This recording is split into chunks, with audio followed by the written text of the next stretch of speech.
За өмнөх хичээлүүд дээр тэгэхээр Батархан яг хоёр төрлийн нэмэх хасах үрж хуваах дөрвөллийг үтсэн шүү дээ. Одоо тэгвэл хооронд нь шилжүүлэх талаар үтсэн. Одоо холилцсон хэлбэрүүд орж ирнэ. За шилжүүлэх. За одоо чинь холилцсон хэлбэр гэдэг нь юу юм бэ гэхээр энэ дээр авсан шүү жишээг авъя л да. 4-3 үржлэх 0.4. Common энийг яаж бодох вэ? За нэгдүгээрт 10-ын Батархаас энгийн Батархаа руу шилжүүлэхдээ бол маш амархан. Жишээ 0.4 гэдэг нь ерөөсөө л 10-ны дөрвөл гэсэн үг шүү дээ. За эсвэл юу гэдэг юм? Ингээд бичсэн бол эн чинь 198, 198. Ингээд бол. Тэгэл нөгөө нэг юуруу оруулчихтэй 4-3-ыг үрждэг нь 14 гэсэн үг те. Үржүүлэхээр яах вэ? Инхээр хураагдах зүйлээ бол хураач шүү дээ. Энэ дэр нэг. Тэгэл энэ 10-3 болж. Ингээд болоо гэсэн үг. За харин эсэргээрээ шилжүүлэх гэвэл 3-ыгаа 4-т бид нар жигнэсээ л хуваачна. За 3-ыг 4-т оч. За эхлээд тэгэхээр тэгэр өгөх хэрэгтэй те. 4 тэгийн тэг. Тэгэхээр 3-ын орны тасал орч ирнэ 30-д хэдэр өгөх хэрэгтэй юм. 7-4-ийн 28 те. 28 2 үлдэн 20 болно 5-аар өгнө. Хасах нь 20 болоод дуусчих. За 175. Тэгэхээр энэ дээр юу болж юм гэхээр 175-ыг үрждэг нь 0.4 болчихно гэсэн үг. За одоо нөгөө аргаар нь бодож байгаа шүү. За тэгвэл эн чинь нөгөө нэг энэ аргаар явах хэрэгтэй шүү дээ. За энд бичиж. 175-ыг үрждэг нь 0.4. За уртаагийн дээр нь бичвэл дээр те. Тэгэхээр 4-5-ын 22-оос санана 4-7 28 30. За хойноос харъя. 1 2 орон явсан, урагшаа 1 орон явсан. Тэгэхээр нийтдээ 3 орон явах хэрэгтэй гэсэн үг.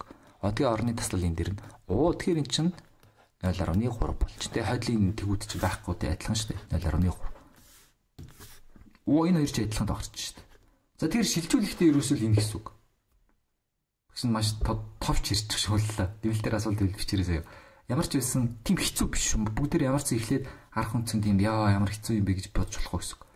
За нэгдүгээрт 10-таас шилжүүлэхдээ энгийн л зүгээр л 10-ны 100-ны 1000-ыг шилжүүлчихсэн энтэй адилхан. Нөгөө талаас харин энгийнээ шилжүүлэхдээ зүгээр л хувач.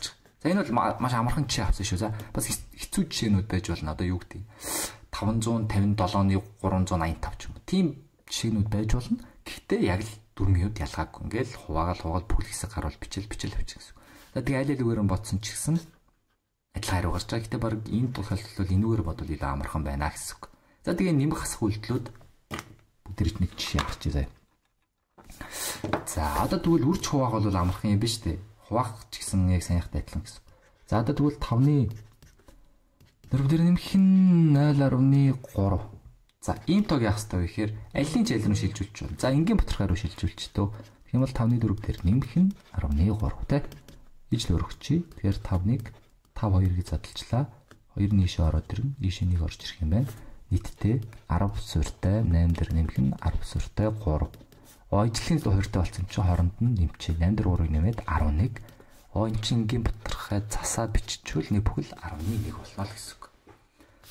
За одоо тэгвэл хасах нэг чи. Одоо жоохон хэцүү чи авъя заяа. Над дээр та нарыг ямар амархан чи авч худлаа ингээд ингэж бодчих магадгүй.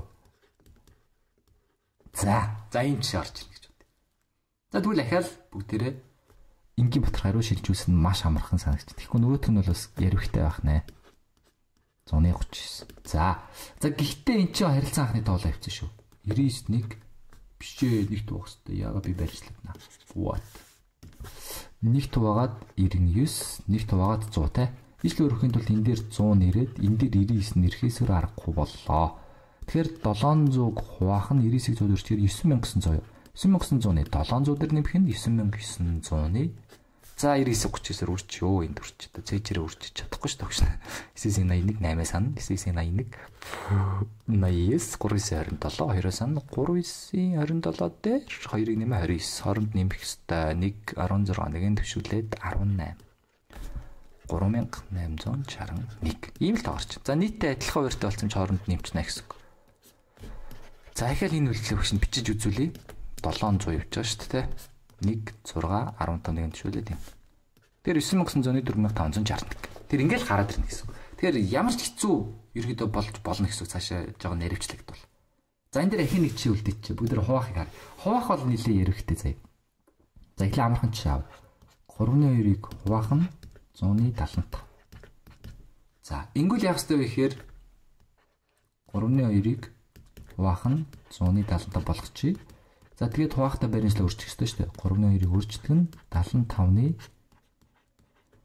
100 гэсэн үг те. За хураагдах зүйлс байхгүй. За тэгэхээр шууд хойш өөрчүүлье. 200 болно. 75-ыг 3 орч ирчин 315 нэгээ санаад 21 22. За энэ дээр хураагдчих болж шүү дээ. 25 дугаарчвал 8 энэ дээр болохоор 9 гарах уу. За ингээд 9-ний 8 гэдгээр орж ийн гэсэн үг те. За гих мэдчлэн. Багш дандаа яг ийм суур төвчний юмнууд ярьж байгаа шүү. За тэгж амар гүнзгийрэг. Тэгээ эднээс чи хоорондоо холилдоод ороод ирнэ.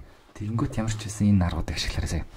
За тэгээ дараагийн хичээлээр болцгоцгаая. Тэгээ комент дээр та өөр ямар хичээл үзмээр байгаагаа бичиж болно. Тэгээ хамгийн гол нь юу subscribe дараарай. Тэгээ дараа болцгоцгаая.